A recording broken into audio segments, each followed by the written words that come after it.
Do you ever find yourself wanting to just give up? Have you ever just wanted to pull over to the side of the road in life and just sit out the rest of the journey? Have you ever wanted for your life to simply be over? I think that most of us come to moments and times where we would say yes to the question if we were really revealed. You see, for some reason it seems that the longer we're on this journey called life, the more we find ourselves distraught with the things that seem to pile up in our lives. But there is another option. Welcome to our Time in the Word broadcast. The option is this: to cast all your daily journeys before the Lord and to wait for His answers according to 1 Peter 5 and 6. In the Old Testament, in the book of Deuteronomy, we see this illustrated. Moses was an older man who was at the end of his earthly journey. He was preparing a younger generation of Israelites for their upcoming journey. The younger generation was being blessed to possess a place called the Promised Land. Friends, it was a wonderful promise, and it was a wonderful place. And to top it all off, God was with them. But there was something else they needed to grasp. Here it is. Lean in. They had a part to play in the journey. Their part was twofold. Number one, they were to follow the leadership of God. You ask, how were they to do this? Listen to Deuteronomy chapter number 10 and verse 12. And now, Israel, what does the Lord your God require of you? But to fear the Lord your God, to walk in all His ways, to love Him, and to serve the Lord your God with all your heart and with all your soul. And then verse 13 says, and to keep the commandments and the statutes of the Lord, which I'm commanding you today for your good.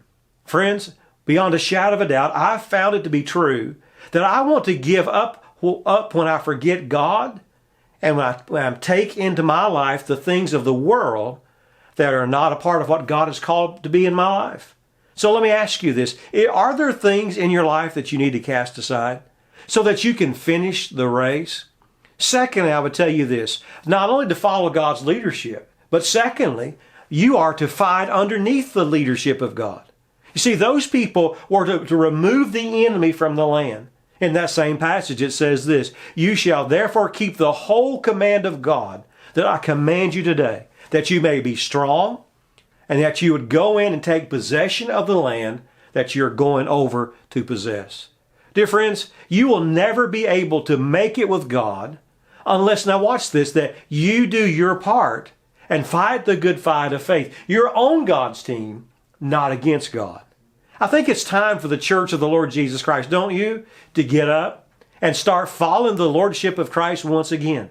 I think it's time not only to get up and follow, but it's time to start fighting again for the peace that passes all understanding. Because when you cease fighting God, you begin to fight on God's team.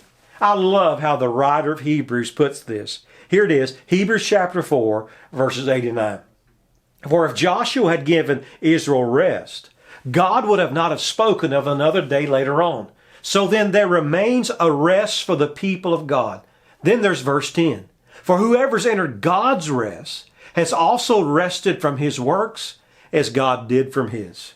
So how do we get back in the race? Follow His lordship and fight on the team of the Lord in faith, and victory will be yours. Get back in the race. We here at Jackson First Baptist Church are running the race of faith, and we'd love for you to run it with us. Why don't you join us in a live service on Sundays at 9 o'clock or at 11 a.m.